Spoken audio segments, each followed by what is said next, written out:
ವಿಧಾನ ಪರಿಷತ್ತಿನ ವಿರೋಧ ಪಕ್ಷದ ನಾಯಕರು ಹಾಗೂ ದಲಿತ ಸಮುದಾಯದ ಹಿರಿಯ ಮುಖಂಡರಾದ ಛಲವಾದಿ ನಾರಾಯಣಸ್ವಾಮಿ ಅವರನ್ನ ಪುತ್ತೂರು ಶಾಸಕ ಅಶೋಕ್ ರೈ ಅವರು ನಾಯಿಗೆ ಹೋಲಿಸಿ ಕೀಳಾಗಿ ಮಾತನಾಡಿರುವುದು ಅಕ್ಷಮ್ಯ ಅಪರಾಧ ಎಂದು ವಿಧಾನ ಪರಿಷತ್ ಸದಸ್ಯರಾದ ಕಿಶೋರ್ ಕುಮಾರ್ ಪುತ್ತೂರು ಹೇಳಿದ್ದಾರೆ.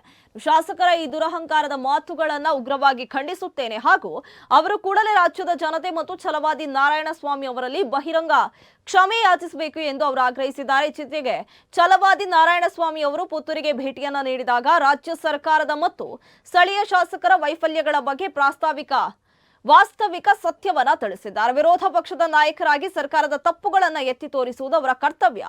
ಆದರೆ ಸತ್ಯವನ್ನ ಅರಗಿಸಿಕೊಳ್ಳಲಾಗದ ಶಾಸಕ ಅಶೋಕ್ ರೈ ಒಬ್ಬ ಹಿರಿಯ ದಲಿತ ನಾಯಕನನ್ನ ನಾಯಿ ಎಂದು ಕರೆಯುವ ಮಟ್ಟಕ್ಕೆ ಇಳಿದಿದ್ದಾರೆ. ಇವರು ಅವರ ಹತಾಶೆ ಮತ್ತು ಅಧಿಕಾರದ ಮದವನ್ನ ತೋರಿಸುತ್ತೆ. ಸತ್ಯ ಹೇಳುವವರನ್ನ ನಾಯಿ ಎನ್ನುವುದೇ ಕಾಂಗ್ರೆಸ್ ಪಕ್ಷದ ಸಂಸ್ಕೃತಿಯೇ ಎಂದು ಕಿಶೋರ್ ಕುಮಾರ್ ಪ್ರಶ್ನಿಸಿದ್ದಾರೆ. ನಾರಾಯಣಸ್ವಾಮಿ ಅವರು ಕೇವಲ ವಿರೋಧ ಪಕ್ಷದ ನಾಯಕರಲ್ಲ, ಅವರು ಪರಿಶಿಷ್ಟ ಸಮುದಾಯದ ಪ್ರಬಲ ಧ್ವನಿ.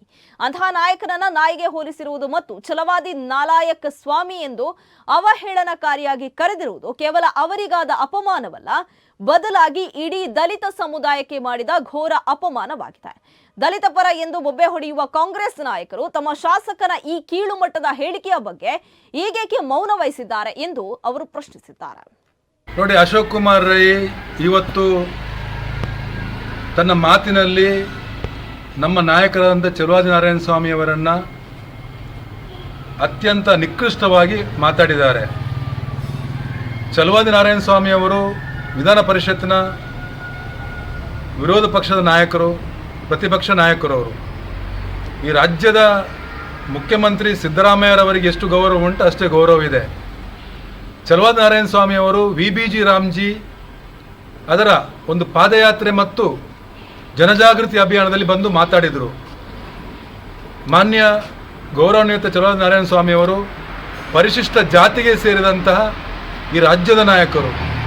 ಅಷ್ಟೇ ಅಲ್ಲ, ಇಡೀ ರಾಜ್ಯದ ಸಮಸ್ಯೆಯನ್ನು ಮತ್ತು ಸರ್ಕಾರವನ್ನು ಎಚ್ಚರಿಸುವಲ್ಲಿ ಅತ್ಯಂತ ಯಶಸ್ವಿಯಾಗಿ ಕೆಲಸವನ್ನು ಮಾಡ್ತಿದ್ದಾರೆ.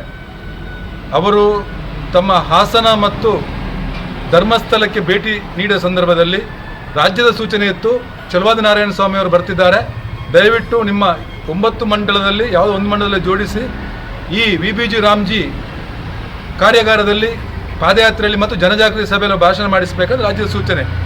ಆ ಸೂಚನೆಯ ಮೇರೆಗೆ ಉಪ್ಪಿನಂಗಡಿ ಅಂದರೆ ಪುತ್ತೂರು ಗ್ರಾಮಾಂತರದಲ್ಲಿ ಪಾದಯಾತ್ರೆ ಮಾಡಿದೆವು. ಅತ್ಯಂತ ಯಶಸ್ವಿಯಾಗಿ ಒಂದೇ ದಿವಸದಲ್ಲಿ ದೊಡ್ಡ ಸಂಖ್ಯೆಯಲ್ಲಿ ಸೇರಿ ಏನು ಮೋದಿಜಿಯವರ ಕನಸು, ಈ ದೇಶದ ಪ್ರತಿಯೊಂದು ಕೇಂದ್ರ ಸರ್ಕಾರದ ಯೋಜನೆ, ಜನಪರ ಯೋಜನೆ ಜನರಿಗೆ ಮುಟ್ಟಿಸುವಂಥ ಕಾರಣಕ್ಕೋಸ್ಕರ ನರೇಗಾವನ್ನು ಅತ್ಯಂತ ಯಶಸ್ವಿಯಾಗಿ ಮಾಡದ ಕಾರಣಕ್ಕೋಸ್ಕರ ಪ್ರತಿ ರಾಜ್ಯದಲ್ಲಿ ಅದನ್ನು VBG ರಾಮ್ಜಿಯ ಮುಖಾಂತರ ಇಡೀ ಗ್ರಾಮ ಪಂಚಾಯತಿಗೆ ಶಕ್ತಿಯನ್ನು ತುಂಬುವ ಮುಖಾಂತರ ವಿಕಸಿತ ಭಾರತ ಕನಸನ್ನು, ವಿಕಸಿತ ಗ್ರಾಮ ಪಂಚಾಯತ್ನ ಪ್ರಾರಂಭ ಆಗಬೇಕು ಅನ್ನೋ ಕಾರಣಕ್ಕೋಸ್ಕರ